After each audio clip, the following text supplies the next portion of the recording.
So today we're going to take a look at an updated Death Trap Rogue build for endgame. An update to the update because Blizzard keeps nerfing rogues, and when they don't nerf rogues, they nerf the legendary powers that help them the most, despite other classes being the ones that actually break them.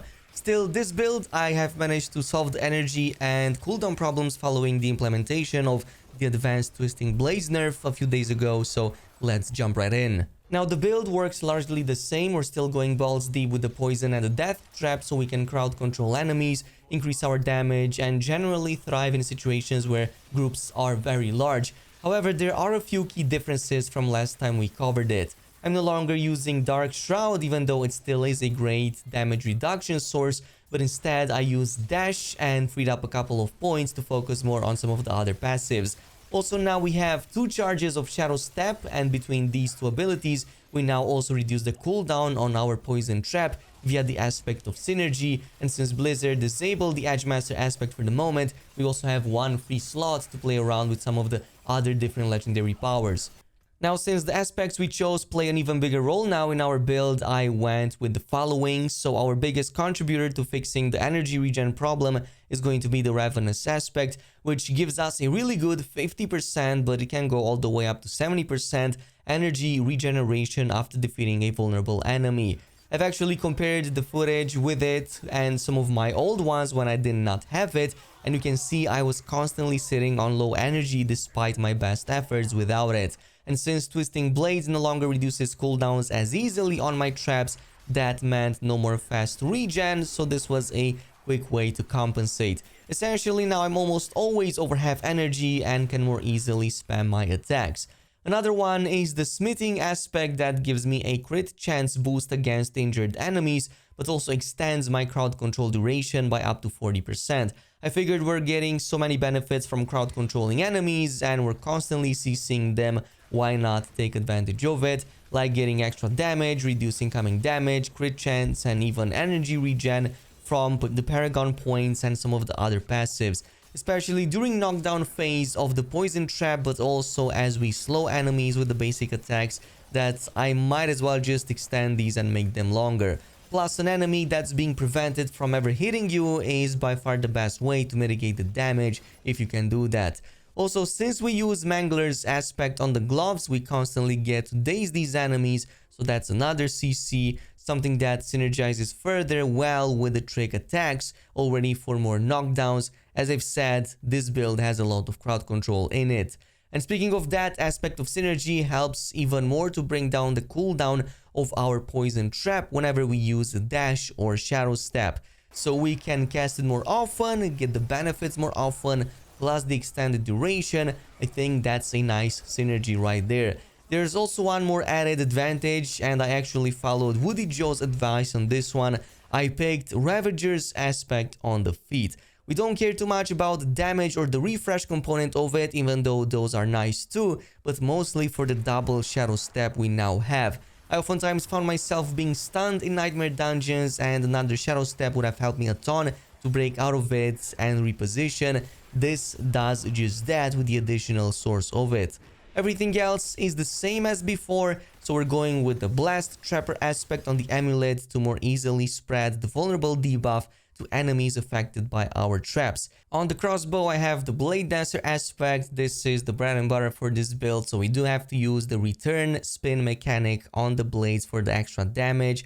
The rest is pretty much defenses, so aspect of might on the pants, so our basic skills gives us a damage reduction, aspect of disobedience on the chest for extra armor stacks, and on the barrier, or actually on the head, we do get the barrier whenever we attack elites.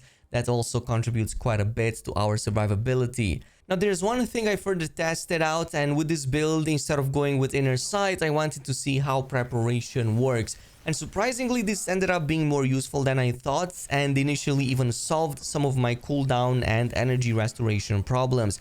So with this, every 100 energy that you spend will reduce the cooldown of your death trap by 4 seconds. And when you use the death trap, it resets the cooldown of your other skills, mainly the poison trap.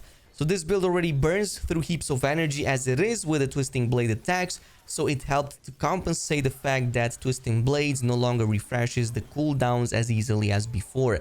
And since it also resets my other trap, the poison one, I could drop a poison, do a quick death trap, then drop another poison and constantly keep enemies knocked down for much longer.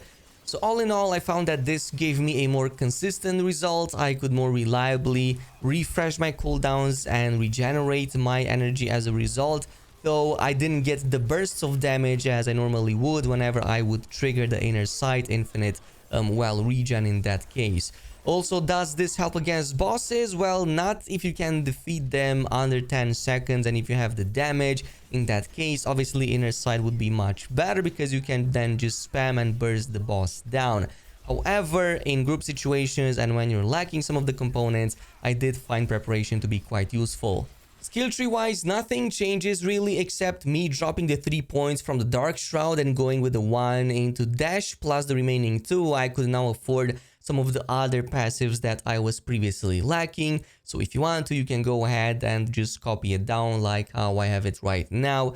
Now, I will say this, never drop Fundamental Puncture like how I did once, thinking I was smart. I realized that I was actually missing 3 projectile hits from it because I did not have the upgrade, which significantly reduced the energy regeneration or the energy I was able to produce with my basic attacks.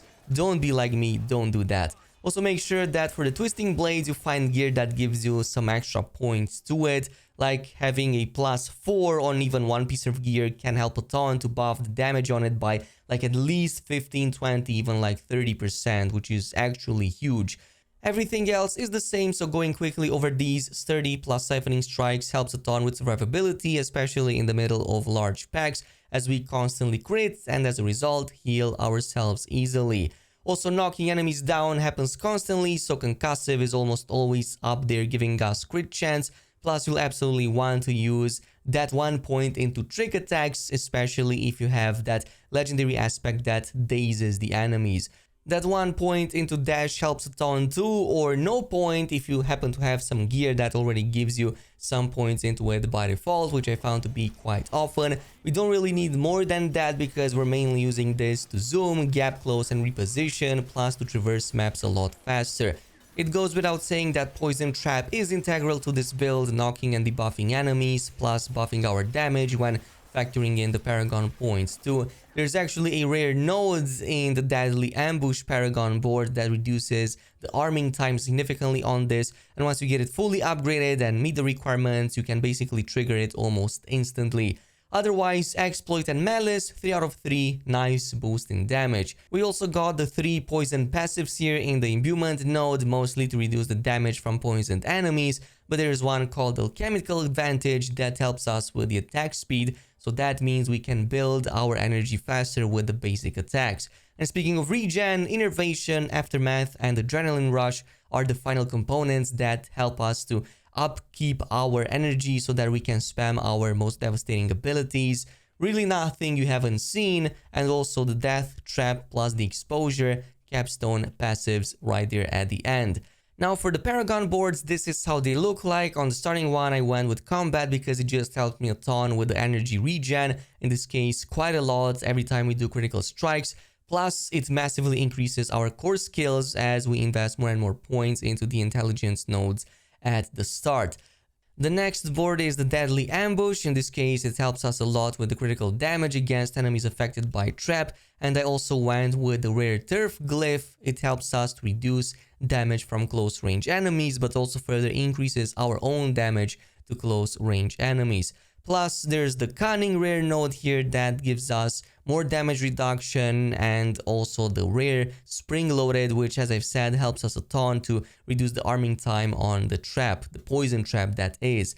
The next one would be the Cheap Shots, and the rare node we went with here is, of course, Closer. This, while wielding a melee weapon, further reduces our damage, but Cutthroat skill damage also increases by a ton every dexterity node that we invest into. So all in all, this helps a ton with that damage. Plus, we also get that additional damage against enemies nearby that have been crowd controlled, which they always get. Oh, and by the way, Safeguard also helps with damage reduction from elites, plus the rare nodes around it also further facilitate that.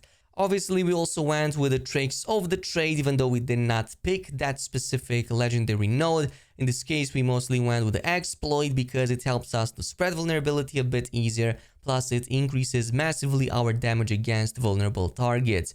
And there's also a Havoc rare node up here, which helps with critical strike damage and physical damage even more, plus a few more physical rare nodes in there that help with that. I don't think there are other options here for a melee rogue in the end, so I went with, in this case, no witness, and added the diminished rare glyph. Helps us quite a bit to further reduce physical damage from vulnerable enemies, also from enemies affected by traps, increases our damage against enemies affected by traps, and so on and so forth. Plus, there are 2 rare nodes in here that help us a bit with the maximum HP, and another one to again give us a nice 20% damage buff when we meet the requirements. But that is pretty much it. Thanks so much for watching, and I'll see you guys in the next video.